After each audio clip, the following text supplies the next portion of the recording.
Fala galera, bom dia, boa tarde, boa noite. Meu nome é Sidney Martins, professor de língua portuguesa aqui do LAC Concursos.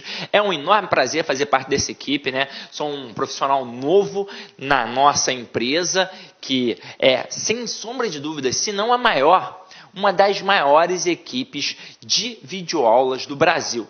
Você que já conhece o trabalho sabe muito bem disso. É um trabalho com muita dedicação para você que vai fazer concurso público poder conseguir, né, poder realmente conquistar o seu objetivo. Então, chega de enrolação, né, Sidney? Vamos ao que interessa. Hoje eu preparei aqui, um aulão de revisão para a prova do Banco do Brasil. Antes de mais nada, se você quiser entrar em contato comigo, tirar alguma dúvida, olha só. Pode me adicionar no Facebook, que eu aceito, professor Sidney Martins. Aliás, lá no Facebook não está professor, está apenas Sidney Martins. Mas logo que colocar, eu acho que sou o primeiro que aparece. Então, pode me adicionar, que eu vou aceitar com certeza. E o meu contato é sidneyclasse@gmail.com. Qualquer dúvida, qualquer sugestão, dica, até mesmo crítica, porque às vezes, né, tem professor que não gosta de crítica, mas eu também gosto, porque isso vai fazer eu crescer profissionalmente e te ajudar, porque de vez em quando, como é que eu vou saber se eu estou agradando ou não? Porque eu posso agradar um grupo, mas tem um grupo específico que precisa de um algo a mais. Então, se eu não tiver esse feedback, eu não tenho como te responder. Quando a aula é presencial, a gente percebe muito bem o ritmo da turma. Eu estou olhando, estou percebendo se o aluno está entendendo ou não. Quando eu percebo que o aluno não está entendendo, eu crio outras possibilidades para que ele possa entender. Agora, no online, como eu não tenho esse feedback na hora, direta, não tem como. Então, você precisa realmente me dar o retorno. Se você me der o retorno, com certeza eu vou fazer o melhor possível para que você, né, consiga realmente entender todos os processos. Então, sim, para de enrolação, vamos logo ao que interessa. Galera, se liga só no que eu vou falar. Como a gente vai trabalhar aqui um esquema de provas, então eu vou colocar questões de texto, questões de gramática.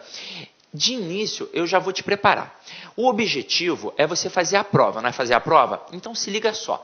Quando você pega uma prova de língua portuguesa, a primeira coisa que você precisa fazer é uma leitura en passant do texto, para saber do que se trata, é claro. Depois você vai dar uma lida no comando das questões. E é óbvio que essas questões vão ficar te jogando para algumas partes do texto. Como assim, Sidney? Vamos lá. De início, você já sabe muito bem que lá no seu edital está compreensão e interpretação de textos, ou intelecção, tanto faz, mas geralmente a gente tem compreensão e interpretação, não é? Tô certo?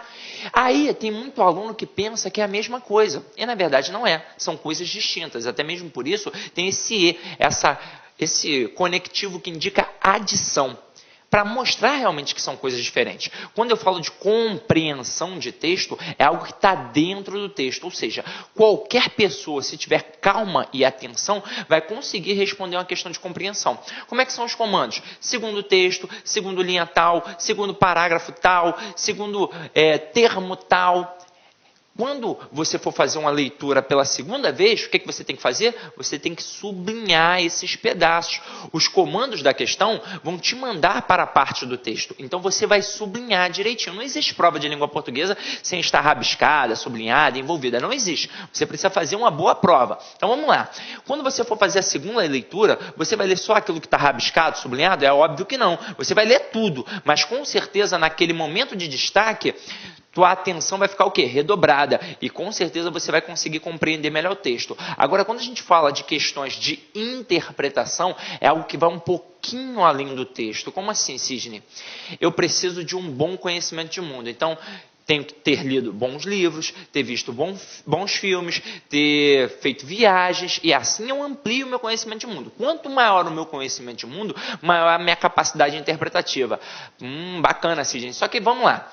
Nem sempre eu preciso de tanto conhecimento de mundo assim, porque o texto ele vai trabalhar. Aliás, a questão vai trabalhar em cima daquele texto como base. Por que eu estou dizendo isso? De vez em quando o aluno ele costuma viajar na maionese. Imagina o seguinte, eu te apresento um texto, não estou nem trabalhando com o texto aqui da prova ainda, eu te apresento um texto. Aí eu falo assim, Pedro e João, eu digo que eu encontrei Pedro e João na Praia da Barra, aqui no Rio de Janeiro. E eles estavam de sunguinha de praia sentados num quiosque, lá na Praia da Barra. O Pedro de sunga branca e o João de sunga amarela. E eles estavam tomando uma cerveja e comendo um peixe frito. Aí eu te pergunto, o que você infere disso? O que você interpreta disso? Tem gente mais maliciosa que vai querer falar da sexualidade deles, que eles são namorados e por aí vai. Só que diz para mim, em que momento do texto eu mencionei a sexualidade deles? Então eu não posso inferir que são dois namorados. Eu posso compreender que são duas pessoas conversando e posso inferir que são dois amigos.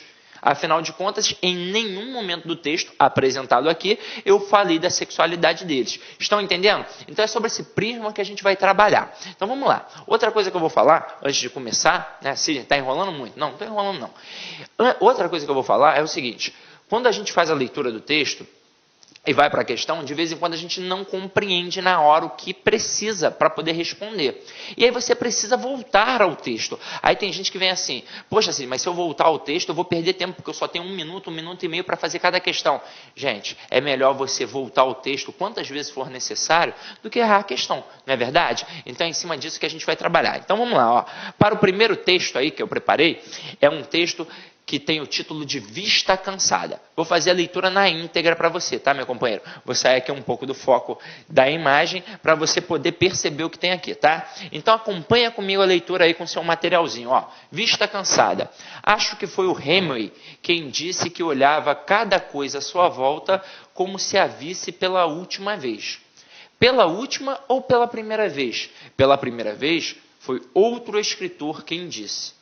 Essa ideia de olhar pela última vez tem algo de deprimente, olhar de despedida, de quem não crê que a vida continua. Não admira que o Hemingway tenha acabado como acabou. Se eu morrer, morre comigo um certo modo de ver, disse o poeta.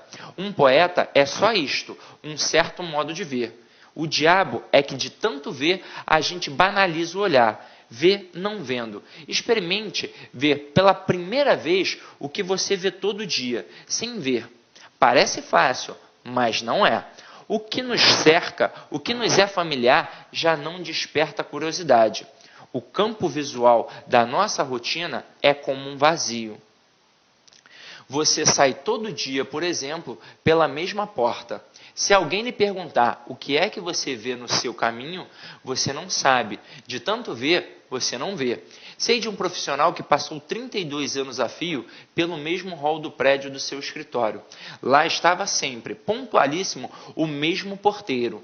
Dava-lhe bom dia e às vezes lhe passava um certo recado ou uma correspondência. Um dia, o porteiro cometeu a descortesia de falecer. Como era ele? Sua cara, sua voz, como se vestia? Não fazia a mínima ideia. Em 32 anos, nunca ouviu. Para ser notado, o porteiro teve que morrer. Se no dia do seu enterro estivesse uma girafa cumprindo o rito para ser notado, para ser também, se um dia no seu lugar estivesse uma girafa cumprindo o rito, pode ser também que ninguém desse por sua ausência. O hábito suja os olhos e lhes baixa a voltagem, mas há sempre o que ver. Gente, coisas, bichos, e vemos? Não, não vemos. Uma criança vê o que o adulto não vê. Tem olhos atentos e limpos para o espetáculo do mundo. O poeta é capaz de ver pela primeira vez o que de fato ninguém vê. Há pai que nunca viu o próprio filho, marido que nunca viu a própria mulher. Isso existe às pampas. Nossos olhos se gastam no dia a dia, opacos. É por aí que se instala no coração o monstro da indiferença. Otto Lara Rezende. Texto maravilhoso. Galera, aqui uma nova tecnologia. Vocês perceberam que eu fiquei de lado olhando para aqui, mas eu nem preciso. Eu tenho aqui o computadorzinho na minha frente e não fico atrapalhando a tua visão. Agora, se liga só. Você percebeu que eu fiz a leitura na íntegra, mas olha outra dica importante. No dia da prova, tem diversas situações que são complicadas para nós. Geralmente a prova do concurso é final de semana, dependendo do local que você ficou locado, você está perto de uma janela, o sol está batendo no seu rosto, está rolando festa no entorno, um pagodão, música da Alcione, e isso vai te dispersar. Então é importantíssimo que na hora da prova você faça uma leitura em voz alta do texto. Como assim, Sidney? Vamos expulsar da sala? Claro que não, galera. Eu não estou falando uma leitura para você atrapalhar todo mundo que está na sala. Eu estou falando de uma leitura que você consiga escutar a sua voz. Se você fizer uma leitura apenas mental, o que vai acontecer? Você vai ler muito rápido. Vocês já perceberam que eu falo muito rápido, eu estou até me policiando. Mas você lê muito rápido. Se você lê muito rápido, você vai dispersar facilmente e não vai compreender tão bem o texto. Agora, se você faz uma leitura em voz alta, pelo menos para você escutar a sua voz, você faz uma leitura mais devagar, mais pausada. Consequentemente, você vai perceber entonações, pausas determinadas do texto, e o que vai acontecer? Você vai compreender melhor. Então fica essa dica e aproveita, realmente vai fazer a diferença na sua vida. Então vem aqui comigo, vamos parar de enrolação e vamos para a primeira questão. Então olha aqui, na primeira questão está assim, ó. No primeiro parágrafo do texto 1, a conjectura feita pelo narrador, pela última ou pela primeira vez, no contexto em que se insere, então se liga só nisso, galera que vai fazer provinha da SES Gran Rio, ó. No contexto em que se insere, encerra um juízo de valor que semanticamente se configura como um ou uma. E aí a gente tem aqui diversas palavrinhas: desabafo, revolta, aprovação, consternação, contestação. Será que já dá para responder? A não ser que você tenha uma memória fotográfica igual a do Antônio Fagundes, você vai precisar obrigatoriamente dar uma lida de novo no primeiro parágrafo. Porque olha aqui, ó, no contexto em que se insere. Isso significa que o fragmento recortado, pela última ou pela primeira vez, não é o suficiente. Essa conjectura, essa indagação que o camarada fez aqui, não é suficiente para que eu possa responder. Então, eu preciso voltar no primeiro parágrafo do texto. Então, vamos dar uma olhada lá, ó. Grava bem aqui, ó. No primeiro parágrafo do texto, a conjectura feita pelo narrador, pela última ou pela primeira vez, no contexto em que se insere, encerra um juízo de valor semanticamente, e a gente vai procurar agora, ó. Olha o primeiro parágrafo. Deixa eu apagar aqui para não ficar poluído visualmente para você. Então se liga. Acho que foi o Hemingway quem disse que olhava cada coisa à sua volta como se a visse pela última vez. Aí vem a conjectura. Pela última ou pela primeira vez? E aí o contexto continua. Pela primeira vez, foi outro escritor quem disse. Essa ideia de olhar pela última vez tem algo de deprimente. Então, opa! Começa a perceber. Será que o autor do texto, o Otto Lara Rezende aí, será que ele concorda com a visão do Hemingway? Vamos lá. Aí ele continua. Olhar de despedida de quem não crê que a vida continua, não admira que o Hemingway tenha acabado como acabou. Então, com certeza, ele não concorda. Para quem não sabe, o Hemingway foi um escritor que cometeu suicídio. Então, por isso, na hora do texto, o Otto comenta esse pequeno trechinho aí, ó. Não admira que o Hemingway tenha acabado como acabou. Afinal de contas, se ele olha para as coisas como se fosse a última vez, isso é muito deprimente, é muito angustiante. Então, ele sofria e por isso cometeu suicídio. É por isso que o Otto comenta isso aí. Então, para o Otto, a gente não deve olhar para as coisas como se fosse a última vez. A gente deve olhar como se fosse a primeira vez. Opa, estou olhando como se fosse a primeira vez, isso vai me agradar, isso vai me trazer felicidade, eu serei feliz. Então, o Otto com certeza não concorda com o pensamento do Hemingway. E se ele não concorda com o pensamento do Hemingway, nesse contexto, ele está contestando. Então, dá uma olhada aqui na nossa primeira questão. Desabafo, revolta, aprovação, consternação. Aí o que acontece com muito aluno? Ele olha uma palavrinha que ele não domina muito bem e ele acha que aquilo dali é a resposta. Cuidado com isso, meu companheiro. Cuidado.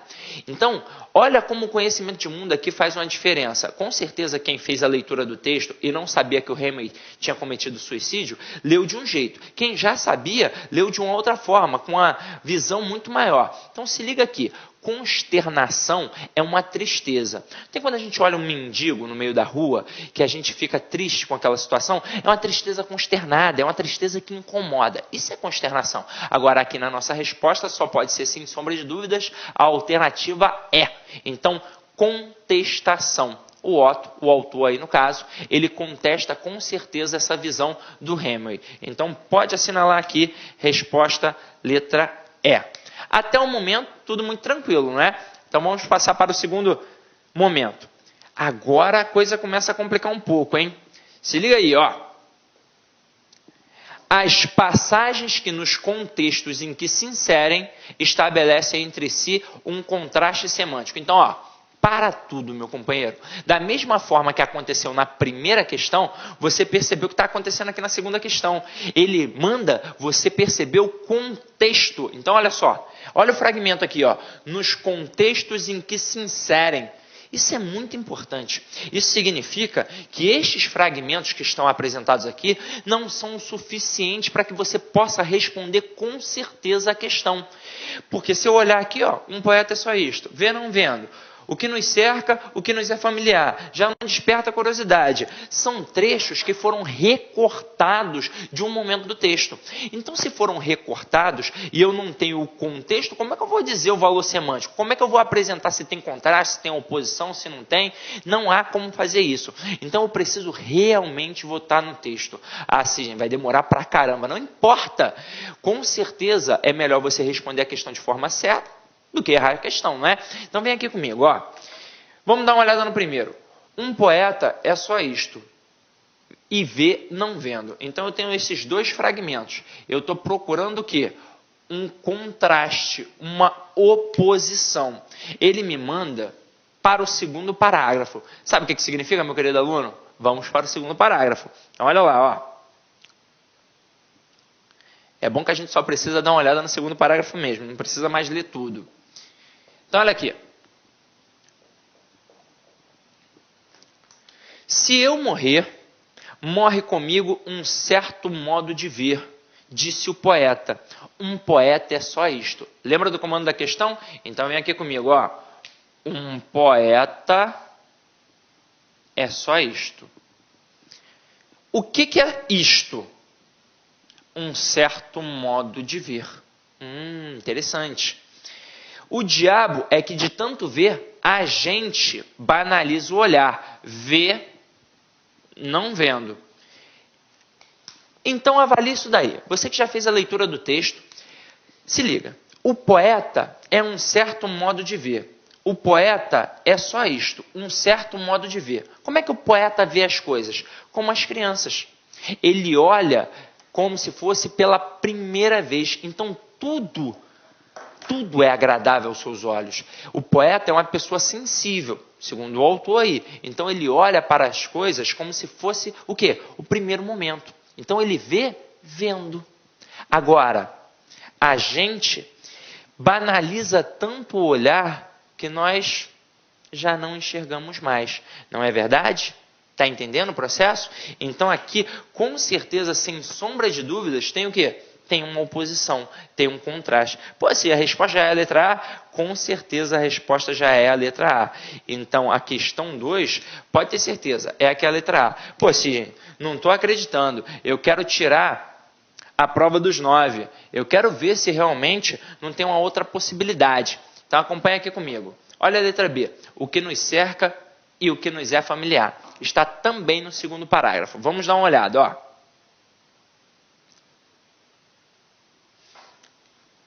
Se eu morrer, morre comigo um certo modo de ver, disse o poeta. Um poeta é só isto, um certo modo de ver. O diabo é que de tanto ver, a gente banaliza o olhar, vê não vendo. Experimente ver pela primeira vez o que você vê todo dia sem ver. Parece fácil, mas não é. O que nos cerca, o que nos é familiar, já não desperta curiosidade. Então responde para mim. O que nos cerca, o que nos é familiar, tem contraste ou é a mesma coisa? É a mesma coisa. Então, meu companheiro, sem sombra de dúvidas, a gente já está percebendo que a opção B já não pode ser a resposta. Se você olhar todas as outras alternativas, você vai perceber que é apenas uma continuação da ideia, uma ideia progressiva. Então eu não tenho a necessidade de realmente agora esbarrar aqui nessa questão, porque sem sombra de dúvidas a resposta é a letra A, não é? Então vamos lá. Deixa eu só dar uma parada aqui e falar um pouco do texto, porque aí a gente já está entrando em questões gramaticais. Vocês entenderam o processo, não é, galera? O camarada aí falou dessa questão que a gente banaliza o olhar. A gente está olhando as coisas todos os dias e já não enxerga mais. Isso acontece mesmo. Ele citou o exemplo de um profissional que olhava para o porteiro e já não enxergava mais. Se uma girafa estivesse no lugar do porteiro, ele nem notaria. Por exemplo, eu não sei se vocês vão lembrar, teve uma época que no Fantástico, se eu não me engano, um professor de uma universidade federal, aí eu não vou lembrar, ele fez uma pesquisa. Ele era um professor muito conhecido na faculdade e todo mundo falava com ele quando ele passava pelo corredor. Os alunos, os funcionários, os seguranças, os outros professores, todo mundo falava com o camarada. Aí ele se vestiu de faxineiro por uma semana. Por incrível que pareça, ninguém o notou durante uma semana. Olha que coisa complicada. Então é isso, galera. A gente no dia a dia vai ficando com um olhar viciado e não presta atenção nas coisas belas, nas coisas simples. A gente acaba não enxergando até o outro. Muitas das vezes a gente não enxerga aquela pessoa que está sofrendo ali no dia a dia, um mendigo, alguém que está passando a necessidade, mas às vezes a gente não enxerga quem está do nosso lado. Olha o finalzinho do texto. A pai que não vê o próprio filho, a marido que não vê a própria esposa. Ó, isso existe muito realmente. De vez em quando o marido, infelizmente, ele olha sempre para a mulher do próximo. Ele não olha para a sua própria mulher. Mas saiba que a grama do vizinho pode ser mais verde, mas olhada de perto é sempre grama sintética. Então fica a dica, hein, meu companheiro? Vem comigo, vamos fazer a terceira questão. Ó. O diabo é que de tanto ver, a gente banaliza o olhar. Na linha argumentativa do texto, a oração que a gente banaliza o olhar em relação à oração de tanto ver, encerra uma. Então se liga no que eu vou falar agora, meu companheiro. Ele diz linha argumentativa. Por que ele está falando isso? Porque as conjunções são a base da nossa argumentação. Se você não sabe o quadrinho das conjunções coordenativas e subordinativas adverbiais, você não consegue fazer uma boa interpretação de um texto e também não consegue produzir bem um texto. Afinal de contas, como é que eu vou indicar causa e consequência, finalidade, oposição, adição, explicação, se eu não sei os valores semânticos das conjunções? Então é extremamente importante você saber isso. Das 10 classes gramaticais existentes, 3 são importantíssimas. O verbo, a conjunção e o pronome. O verbo por N motivos que a gente ainda vai ver aqui hoje. A conjunção trabalha a coesão sequencial. E o pronome trabalha a coesão referencial. Precisamente o pronome oblíquo átono, o pronome demonstrativo e o pronome pessoal e o pronome reto. Então olha só, eu tenho o pronome reto não, o pronome relativo, o pronome demonstrativo e o pronome pessoal oblíquo átono. São 3 pronomes importantíssimos. Por quê? Porque eles são pronomes de referência. Em algum momento eles vão apontar para alguém que está dentro ou fora do texto. Essa é a verdade. Então fica a dica, vai estudando por fora, porque hoje você faz essa prova, mas se um dia você quiser fazer outra prova, você já tem a dica aí, tranquilo? Então vem aqui comigo. Olha o que acontece. A oração que a gente banaliza o olhar em relação à oração de tanto ver. Então olha o que vai acontecer aqui. Eu tenho o diabo é que de tanto ver a gente banaliza o olhar. Eu tenho 3 orações. Você está percebendo isso. Mas o comando da questão não pede para você avaliar o período como um todo. Ele pede para você avaliar 2 orações. Então aqui, ó, que a gente banaliza o olhar em relação à oração de tanto ver. Sabe o que significa? Que na estrutura, eu vou colocar esse camarada aqui primeiro, ó. Então, ó, de tanto ver, aí depois eu coloco o outro. Que a gente banaliza o olhar. Se você já tem o hábito de estudar os quadrinhos das conjunções, você já matou essa questão. Agora, se você não tem o hábito, vou te dar uma dica. Quando você tem um que, geralmente nas provas de concurso, o camarada quer saber se é uma conjunção integrante, se é um pronome relativo ou se é uma conjunção consecutiva. Quando ele será uma conjunção consecutiva? Quando na primeira oração, ou seja, na oração que o antecede, tiver um intensificador. Como assim? Tanto, tal, tamanho e tão. Então, se eu colocar, ó, tanto que, tamanho que, tal que, tão que, significa que eu tenho uma relação de causa e consequência. É óbvio que a causa vai ficar na primeira oração e a consequência vai ficar na segunda. Se liga nisso. De tanto ver, estou vendo muito.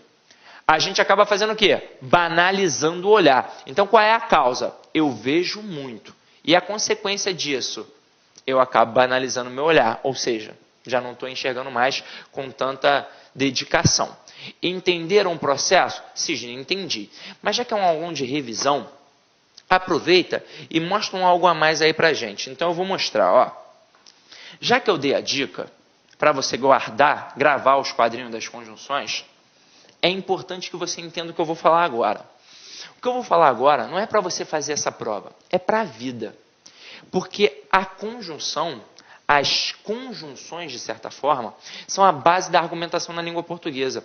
É isso que faz a mídia manipular o povo. Por exemplo, eu, quando quero resolver alguma coisa, quando eu quero ganhar alguma coisa, eu vou me validar desses valores semânticos para conseguir conquistar isso.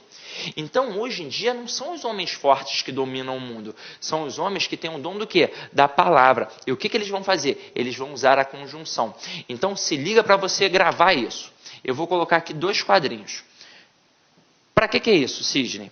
Você provavelmente já estudou isso no curso online, às vezes até aqui mesmo no LAC. Você já estudou isso no curso presencial, já estudou na escola, já estudou na faculdade. Lembra? Você aprendeu na hora. Mas um mês depois, o que aconteceu? Você descartou, teu cérebro ele descartou. E você já não lembra mais. Aí você fala assim, poxa, é difícil aprender oração em Sidney. Muito difícil. Gente, é difícil porque eu tenho 5 conjunções coordenativas e 9 conjunções subordinativas adverbiais que estão na gramática, mais 2 pela tradição das provas. Quem são essas 2? As locativas e as modais. Então, eu estou falando de um universo de 11 elementos aqui nas subordinativas adverbiais. Se liga nisso. Eu tenho as coordenativas e eu tenho as subordinativas adverbiais. Eu tenho 5 aqui e 11 aqui. Eu estou falando de 16 elementos. 16 elementos. Eu não estou falando de 16 conectivos apenas. Eu estou falando de 16 valores semânticos. Pega a adversativa, por exemplo, que está aqui na coordenativa. Mas, porém, todavia, entretanto, contudo, no entanto. Então, meu companheiro, eu estou falando, na verdade, de mais de 100 conectivos. Ninguém aprende isso de uma hora para outra. É por isso que você estuda no cursinho, aprende e depois de um tempo, você acaba o quê? Esquecendo. Então, o que você vai fazer? Ó, dica para a tua vida. Você vai pegar 2 cartolinas grandes e você vai copiar as conjunções e colocar nessas 2 cartolinas. E vai colar em um local que você possa visualizar sempre. Seu quarto, sua sala, sua cozinha. Pô, assim, isso é coisa de maluco, hein? Todo mundo vai achar que eu estou doidão. Não. Isso daí é uma coisa que concurseiro deve fazer. Você não já muda seus hábitos? Não já cria uma rotina? Então você vai fazer isso também. Dessa forma, eu tenho certeza absoluta que você nunca mais vai esquecer as conjunções. Porque se você simplesmente está transcrevendo ali, copiando, teu cérebro já está massificando. Se você está visualizando sempre, teu cérebro está fazendo o quê? Está fotografando. E concorda comigo que se eu gravo as 5 conjunções coordenativas, automaticamente o resto é subordinativa adverbial? E com o tempo, você vai perceber que isso não é mais para gravar. Isso já é um processo de interpretação. Se a gente estivesse trabalhando uma aula de interpretação ou uma aula de redação, sem sombra de dúvidas, a gente ia estudar o quê? As conjunções, para perceber os valores semânticos. E já que eu te dei a dica e falei que isso daqui trabalha para manipular o povo, é isso mesmo, a mídia nos manipula através disso daqui. Desses 16 valores semânticos, 14 possuem valores individualizados. Por exemplo, a adição sempre vai indicar uma soma, a explicativa sempre vai indicar uma explicação, a alternativa sempre uma escolha. Agora, quando eu falo do campo da oposição, não é bem assim que a banda toca não, ó. Deixa eu apagar aqui para você poder visualizar o que eu estou querendo dizer. Se porventura cair uma questão pedindo a base da argumentação, a base da linha argumentativa, pode ter certeza, está indicando uma oposição, um contraste. Então eu tenho aqui, ó, o campo da oposição. Dentro do campo da oposição, eu tenho 2 conjunções. Eu tenho a conjunção adversativa e eu tenho a conjunção concessiva. A adversativa, vocês lembram muito bem, é da coordenada. E a concessiva é da subordinativa adverbial. Poxa, uma é coordenada e a outra é subordinada? É isso mesmo. Só que aqui, ó, essa daqui tem um valor importantíssimo. Ela serve para enfatizar. Porque tem de ter diferenças. Afinal de contas, se as duas indicassem a oposição e não tivessem uma diferença, não tinha por que eu colocar dois tipos de conjunções. Elas têm uma diferença. Então aqui, ó, vai servir para minimizar. Poxa, Cine, beleza, você falou isso e até agora eu não entendi. Se liga só. Quando você diz que algo enfatiza, é porque deixa o argumento forte. Quando você diz que minimiza, é porque você deixa o argumento fraco. Como é que isso funciona, Sidney? Eu vou fazer duas analogias aqui. Uma na brincadeira e a outra um pouco mais séria para você poder entender. Imagina o seguinte, você mulher que está em casa, solteira. Se eu falar que eu tenho um amigo para te apresentar, o que você vai me perguntar? Você pode me perguntar, é óbvio, N coisa. Mas você, primeiramente, é óbvio, é natural de um ser humano, você vai querer saber como a pessoa é. Se é bonito, se é feio, alguma coisa assim do tipo, não é verdade? Aí eu vou e falo assim, ó. Ele é feio. Não animou muito, não é verdade? Aí você, sim, assim eu não quero não, hein? Aí eu chego e falo assim, ó, ele é feio, mas é rico. Agora já ficou bonito pra caramba, não ficou? Aí se liga só no que eu fiz aqui, ó. Eu coloquei a adversativa do lado em que o camarada é rico. Consequentemente, o que eu fiz? Eu enfatizei, deixei aquele argumento forte. Em contrapartida, eu deixo o outro lado o quê? Fraco. Eu minimizo o outro lado. Então aqui não importa que ele seja feio. Importa é o fato dele ser rico. Agora, eu posso apresentar outra frase.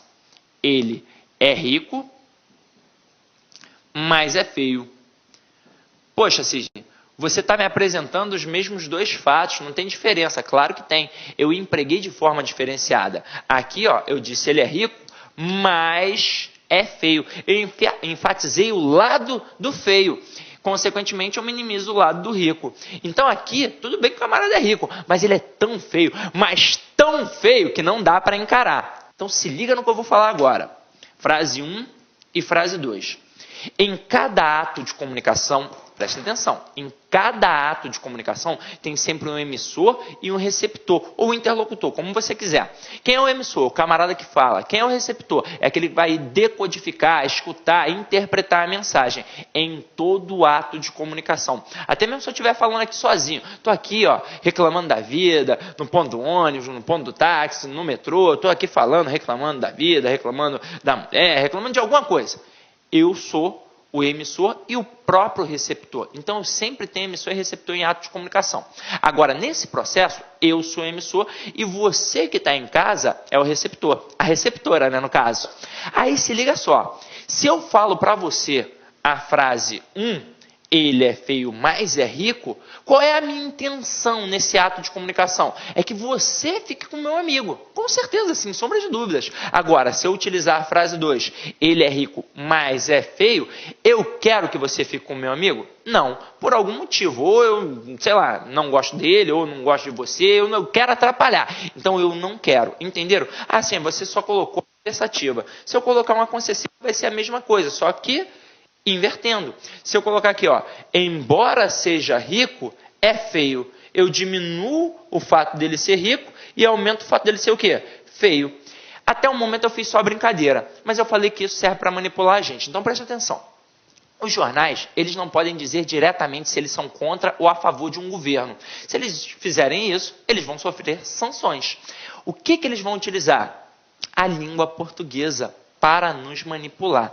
Imagina a seguinte notícia: os juros caíram, mas os preços continuam altos. O que fica na cabeça do povo? O preço alto. Aí você trabalha pra caramba o mês inteiro, quando chega no final do mês você não consegue comprar aquilo que você queria, não consegue pagar as contas, automaticamente você fica revoltado e fica contra o governo. Ah, não vou votar mais em ninguém, vou anular meu voto, vou votar em branco. Aí o jornal conseguiu o que queria. O jornal com certeza é contra o governo e te colocou contra o governo. Agora, Se o jornal for a favor, ele vai expor os mesmos dois fatos, mas de forma diferenciada. Aí ele coloca assim, ó, os preços continuam altos, mas os juros caíram. O que fica na nossa mente agora? Que os juros caíram. A mulherada então corre logo para o shopping para comprar sapato, não é verdade? Então é assim que a língua portuguesa funciona. Então, meu companheiro, se você quiser aprender realmente isso, você tem que criar uma rotina diferenciada na sua casa. Coloca as 5 conjunções coordenativas numa folha de cartolina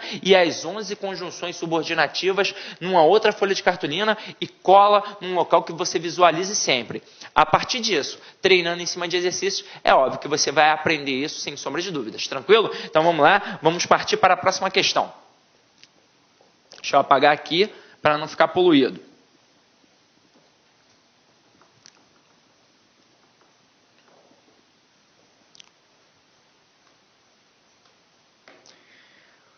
A palavra transcrita em que não há correspondência entre o pronome destacado e o referente a ele atribuído é. Meus queridos, lembra que eu falei para vocês há pouco tempo que o pronome é extremamente importante para as provas de concursos públicos? Ele vai sempre trabalhar a coesão referencial. Eu tenho 3 pronomes importantes que eu falei para você. O relativo, o demonstrativo e o pronome o quê? Pessoal oblíquo átono. Eu não vou falar de todos eles aqui, até mesmo porque a gente não tem tempo para isso, é um aulão de revisão.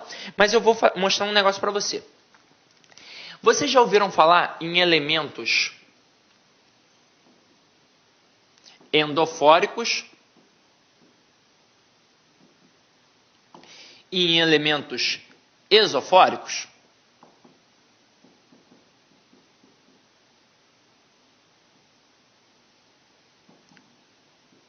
Poxa, Sidney, já ouvi falar. Aí tem aluno que vai falar assim, poxa, nunca ouvi falar. Isso daqui sempre cai na tua provinha. De vez em quando o camarada pode cobrar uma nomenclatura, mas às vezes ele não cobra. Você sabe fazer isso, porque você faz isso a vida inteira, desde a época do ensino fundamental. Quem nunca fez uma questão em que o professor destacou uma palavra e pediu o referente dessa palavra dentro do texto? Com certeza você já fez isso. Agora, quando eu falo em elementos endofóricos, lembra da aulinha de biologia. O que era o endoesqueleto? Não era o esqueleto dentro do corpo? Então aqui, ó, serão os elementos dentro do texto. Vai ser a ligação de um elemento a outro dentro do texto. Agora, quando eu falo de elementos esofóricos, lembra da tua aulinha de biologia. O que era o exoesqueleto? Não era o esqueleto fora do corpo? Então aqui eu terei os elementos fora do corpo. Quer dizer, fora do corpo. Os elementos fora do texto. Como é que isso funciona? Eu vou ter um elemento no texto que vai apontar para um outro elemento fora do texto. Sidney, coloca alguns exemplos aí para a gente poder entender. Então vamos lá. Primeiro que se o camarada está dentro do texto e ele vai se referir a um outro elemento dentro do texto, ele não tem como fazer referência a ele mesmo. Ou ele faz referência a alguém que já apareceu ou alguém que vai aparecer depois. Então eu tenho o elemento anafórico e eu tenho o elemento o quê? Catafórico. O elemento anafórico, ele aponta para um termo anterior. E o elemento catafórico funciona como se fosse uma catapulta. Ele aponta para um elemento posterior. Isso me mostra que o elemento anafórico ele aponta para cima e para trás no texto. Sempre. Se ele aponta para cima ou para trás no texto, concorda comigo que ele só tem como fazer referência a um termo anterior? Sem sombra de dúvidas. E o movimento catafórico? Ele aponta para frente e para baixo no texto. Se ele aponta para frente e para baixo no texto, só tem como ele fazer referência a um termo posterior. Bota aí alguns exemplos, Sidney. Eu vou colocar aqui, ó. Eu coloco assim, ó. João era casado com Maria. Ontem ele a viu aos beijos com outro homem. Hoje, ambos vivem separados.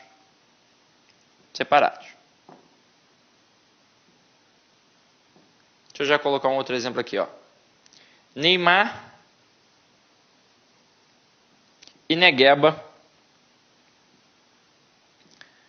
são jogadores.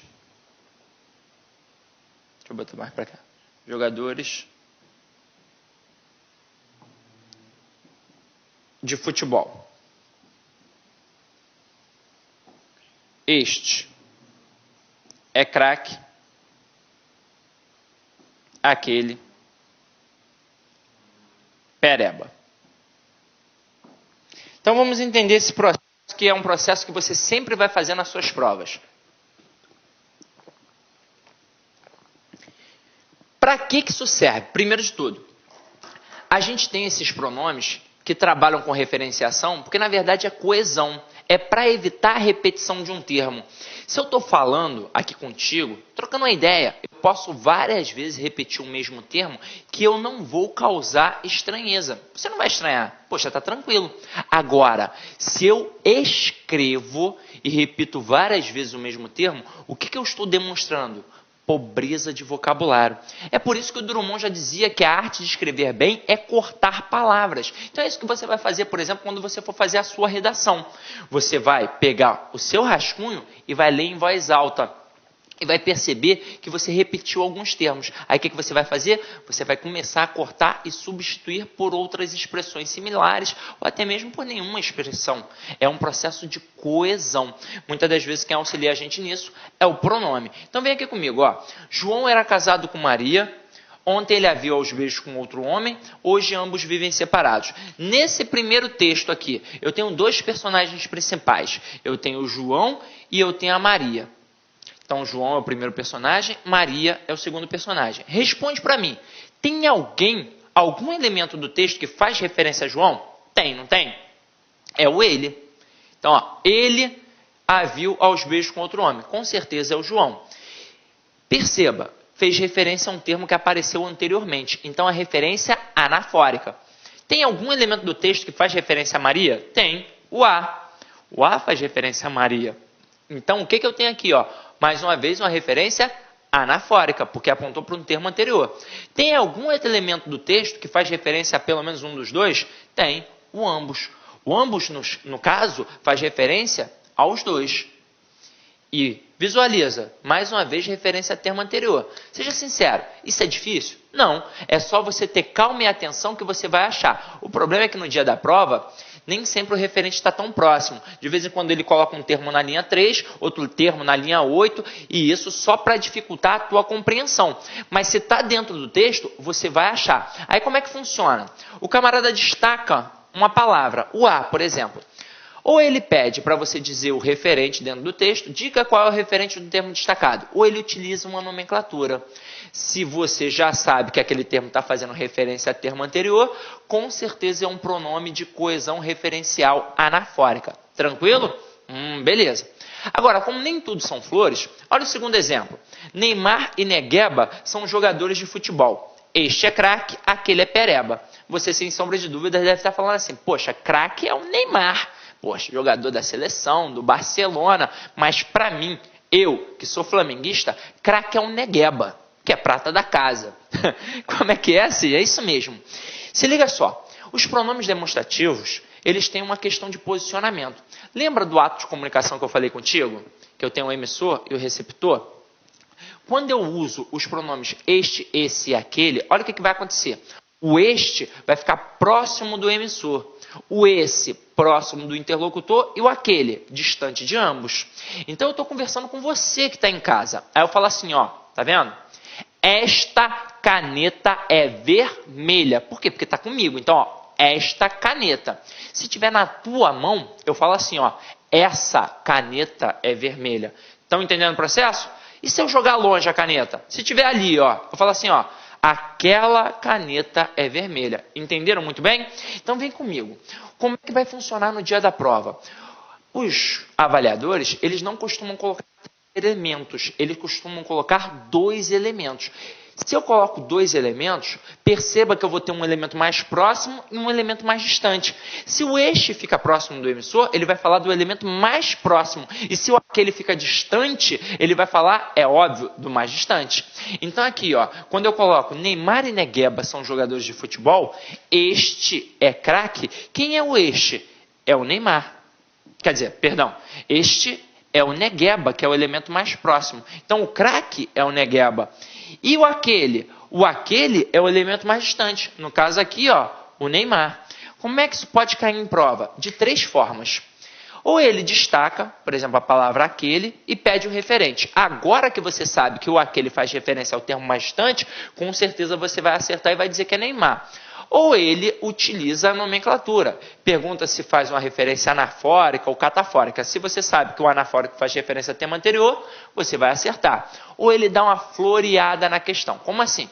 Ele pega e faz uma questão de compreensão, porque a resposta está aqui dentro do texto, parecer uma questão de interpretação. Aí ele faz assim, ó. Dentre os personagens apresentados no texto, qual é aquele que se caracteriza por ser um péssimo jogador de futebol? Ou seja, um pereba. Gente, sem sombra de dúvidas, quem é o pereba? O Neymar. Nas 3 questões, o que você fez? Você só buscou o referente. Isso é difícil? Não, só precisa de calma e atenção. Agora, vou mudar o exemplo. Para você poder visualizar tudo. Tudo aqui foi o quê? Referência anafórica. Vamos trabalhar agora uma referência catafórica. Eu coloco assim, ó. Dele, eu só quero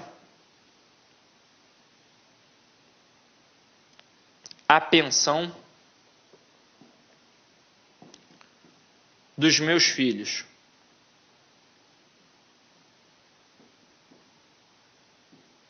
Romário.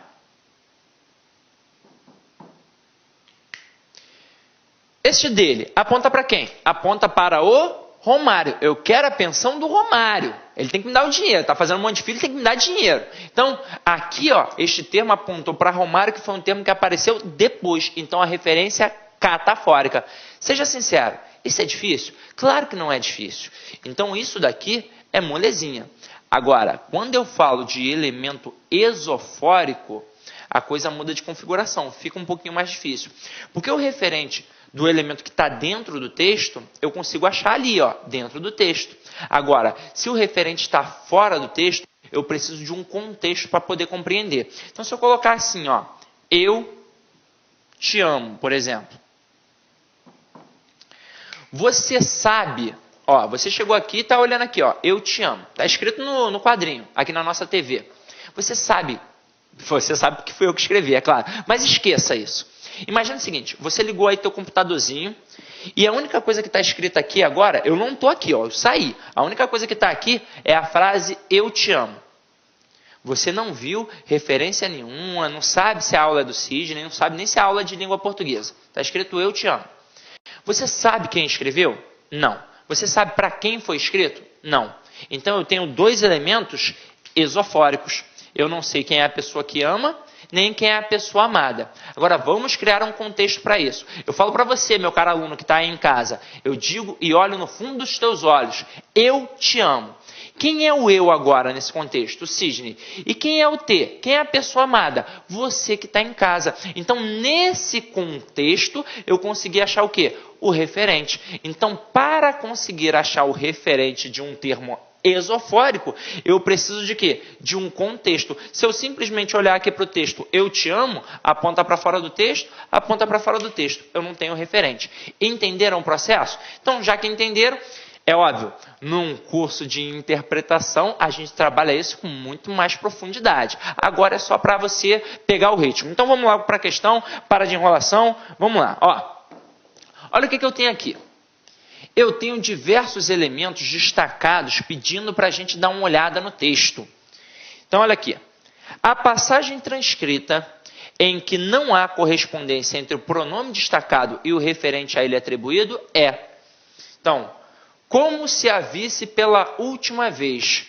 Aí diz que é a palavra coisa. Está lá no primeiro parágrafo. Sabe o que significa? Se você não tem uma memória para tudo aquilo que passou no texto, volta lá, ó, primeiro parágrafo, para ver se está certo. Acho que foi o Hemingway quem disse que olhava cada coisa à sua volta como se a visse pela última vez. Este A está fazendo referência a quem? A coisa. Com certeza está certinho. Mas eu quero o quê? Eu quero a incorreta. Então vamos para a questão de novo, ó. Lá estava sempre pontualíssimo o mesmo porteiro. Aí tem gente que vai falar, isso é pegadinha, esse lá aí não é pronome, esse lá é advérbio. Ainda assim com função o quê? Pronominal. Porque ele está fazendo o quê? Uma referência. Ó, lá estava sempre pontualíssimo o mesmo porteiro.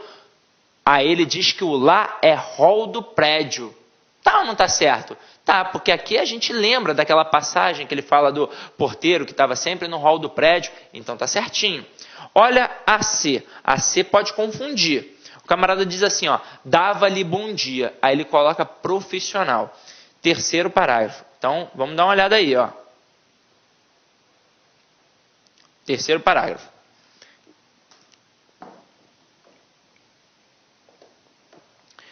Você sai todo dia, por exemplo, pela mesma porta. Se alguém lhe perguntar o que você vê no seu caminho, você não sabe. De tanto ver, você não vê. Sei de um profissional que passou 32 anos a fio pelo mesmo hall do prédio, do seu escritório. Lá estava sempre pontualíssimo, ó, lá no hall do prédio, está vendo a outra alternativa? Estava sempre pontualíssimo o mesmo porteiro. Dava-lhe bom dia e às vezes lhe passava um recado ou uma correspondência. Então, nesse contexto, se liga só. Dava-lhe bom dia. Quem é que dava bom dia e a quem? O porteiro dava bom dia ao profissional. Então, nesse contexto, quem dá alguma coisa, o bom dia, a alguém. A quem? Ao profissional, a ele. Então, este lhe aqui, com certeza, faz referência ao profissional. Então, mais uma vez, a alternativa está o quê? Correta, mas eu quero a errada. Então, vamos lá dar uma olhada, ó. Ufa, tá difícil essa, hein, Cisne? Olha a letra D.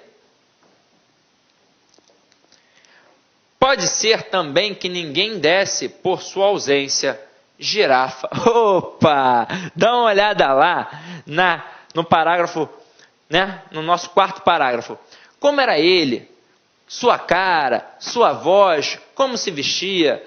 Não fazia a mínima ideia. Em 32 anos nunca o viu. Para ser notado, o porteiro teve que morrer. Se um dia no seu lugar estivesse uma girafa cumprindo o rito, ou seja, dando bom dia e entregando a correspondência, pode ser também que ninguém desse por sua ausência. Opa! Olha aqui, ó. A ausência é de quem? Eu tenho um pronome possessivo ali. Eu tenho um possuído, né? O possuidor e a coisa possuída. É óbvio que aqui está fazendo referência ao possuidor, mas dá uma concordada com o termo possuído. Agora, se liga só. Se eu tenho um porteiro e eu tiro o porteiro e coloco uma girafa, a ausência é de quem? Da pessoa que eu tirei. Só pode ser do porteiro e não da girafa. Então, a alternativa B, quer dizer, a alternativa D de dado aí, ela está equivocada. Ele diz que é girafa, não é, é porteiro. Então, aqui a gente pode marcar a letra D. Se você olhar o outro aqui, ó, o hábito suja os olhos e lhes baixa a voltagem. Só pode ser o quê? Os próprios olhos. Então, está certinho. A única alternativa equivocada era a alternativa D. Então, a gente marcou aí, ó. A banca aqui ainda deu uma moral, né? Colocou o não grandão. Então, ó, fica de olho nisso. Às vezes está pedindo uma errada, você acaba assinalando a certa. Vamos para a próxima. 5 aí, ó. Em o hábito suja os olhos e lhes baixa a voltagem, os sentidos das sequências em destaque são. Aqui, só o fragmento, o comando da questão já é o suficiente para a gente poder responder. A SESGRAN Rio sempre cobra esse tipo de questão. Para treinar o quê? Para treinar o teu vocabulário, para saber se você tem um bom conhecimento de palavras, de sinônimos. Muitas das vezes a gente fica desesperado. Poxa, SESGRAN, eu sou obrigado a saber tudo isso mesmo? Aí é que entra a esperteza. Você pode não compreender o que significa todas as palavras que vão aparecer, mas é uma questão de saber fazer a prova. Você vai por um processo de eliminação. Método das tentativas. Quer ver? Suja os olhos. Então, eu tenho aqui um processo e o outro é baixa a voltagem. Eu tenho aqui dois termos. O primeiro é referente a sujar os olhos e o segundo é referente a baixar a voltagem. Olha aqui comigo, ó, suja os olhos. Eu posso pensar em aguçar? Não, porque se está aguçando a atenção é porque está aumentando, está melhorando. E se está sujando meus olhos, tem como eu melhorar a minha visão? Não tem. Então, ó, isso aqui eu já elimino. Embota a atenção. Pô, Cid, eu não sei o que é embota. Então, passa. Depois eu tenho amplia a visão. Tem como ampliar? Não. Depois eu tenho impede e distorce. Então aqui, ó, beleza, tem possibilidade. Essas duas eu tenho certeza. Cid, eu não tinha certeza do que era embota. Então, mas deixa ali. Agora vamos dar uma olhada no outro lado. Eu fiquei entre 3 opções. Impede, distorce e embota. Então vamos lá, vamos corrigir aqui, ó. Vamos olhar. Baixa a voltagem. Se está baixando a voltagem dos olhos, é porque está atrapalhando, não está ajudando em nada. Então aqui, ó, corrige a percepção? Não pode corrigir. Aumenta a percepção? Não. Agora olha aqui, subtrai a percepção. Opa, Sidney, aqui eu tenho certeza. Então provavelmente o embota tem a mesma concepção de sujar, de atrapalhar, de distorcer, de impedir. Então aqui, sem sombra de dúvidas, a resposta é a letra B. Tranquila essa, não é? Então vamos para a próxima. Questão 6. Pô, questão muito boa, gente. Esse tipo de questão aqui, ó, sempre aparece nas provinhas da 6 Gran Rio. Verbo haver e verbo existir, ó, estão sempre aí. Olha o que acontece aqui, ó. Transpondo o período a pai que nunca viu o próprio filho para o plural e substituindo haver por outro verbo ou locução verbal de sentido equivalente, o período que não apresenta erro, então ele quer aquilo que está certo. Quanto à concordância verbal, a gente sabe muito bem que o verbo, ele concorda com o núcleo do sujeito. Agora, se eu tiver uma oração sem sujeito, não tem por que o verbo concordar. Então, se liga só nesse fragmento. Ele pede para jogar este fragmento que está aqui, ó, para o plural. Vamos jogar do jeito que está aqui, ó. Há pais que nunca viram os próprios filhos. Sidney, por que você deixou o a no singular? Você vai lembrar agora. O a, né, o verbo haver, no sentido de existir, ocorrer e acontecer, caracteriza uma oração sem sujeito. Portanto, ele é um verbo impessoal. O que significa isso? Se ele é impessoal, é porque ele não tem pessoa para concordar, já que a oração é sem sujeito. E nesse contexto, o verbo haver deve ficar no singular, sempre. Mas se liga só, isso acontece com o verbo haver. Se for o verbo existir, ocorrer ou acontecer, eles serão verbos pessoais. O que significa? Que eles terão uma pessoa para concordar, eles terão sujeito. Isso é uma convenção gramatical, não adianta. Então vem aqui comigo. Ele não pede para a gente continuar com o verbo haver, ele pede para substituir. E aqui eu tenho várias opções de verbos ou de locuções verbais. Então vou precisar te mostrar uma coisinha.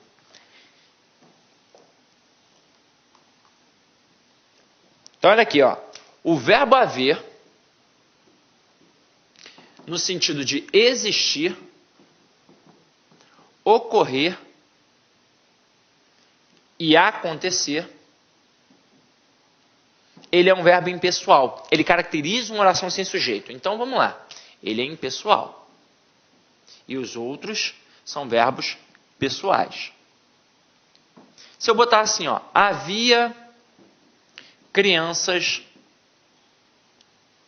na rua.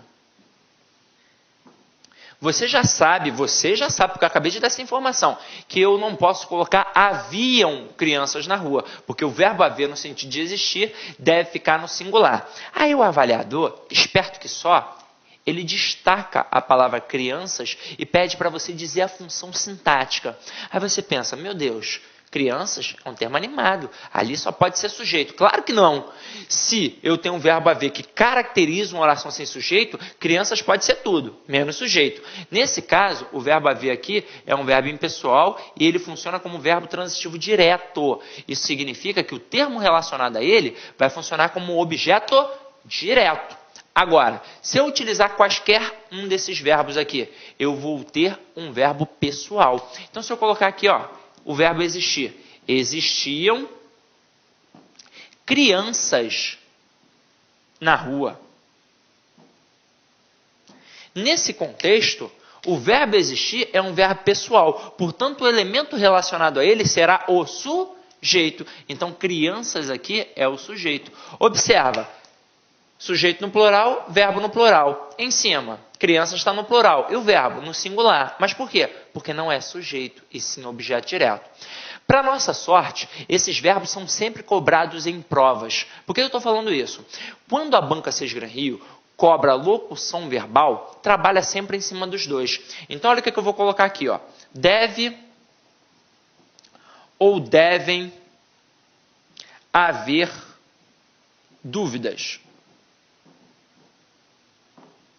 Deve ou devem existir dúvidas. Eu tenho aqui uma locução verbal, que é composta de verbo principal mais verbo auxiliar ali dando suporte. Quem é que vai mandar na concordância? É o verbo principal. Mas quem vai concordar? O verbo auxiliar. Então, olha a estrutura aqui, ó. Eu tenho esta estrutura. Quem é o verbo principal? O verbo haver. Verbo haver, no sentido de existir, é sempre verbo o quê? Impessoal. Então, vamos lá. Se ele é um verbo impessoal, ele não tem sujeito. Se ele não tem sujeito, porque algum elemento da estrutura verbal concordar com algum termo? Não. Então, o auxiliar aqui, ó, fica no singular. Então, se liga na dica. Se o verbo principal for impessoal, o auxiliar fica no singular. Então, aqui, ó, dúvidas funciona como objeto direto. Agora, olha outra frase. Deve ou devem existir dúvidas. O verbo principal é um verbo pessoal. Sabe o que significa? Que o auxiliar vai concordar com o sujeito. Porque dúvidas aqui funciona como sujeito. Então, agora vai ficar, ó, devem existir dúvidas. Ou seja, se o verbo principal for um verbo pessoal, o auxiliar vai concordar com o sujeito. Tranquilo isso? Então, já dá para a gente fazer a nossa questão, ó. Clique lá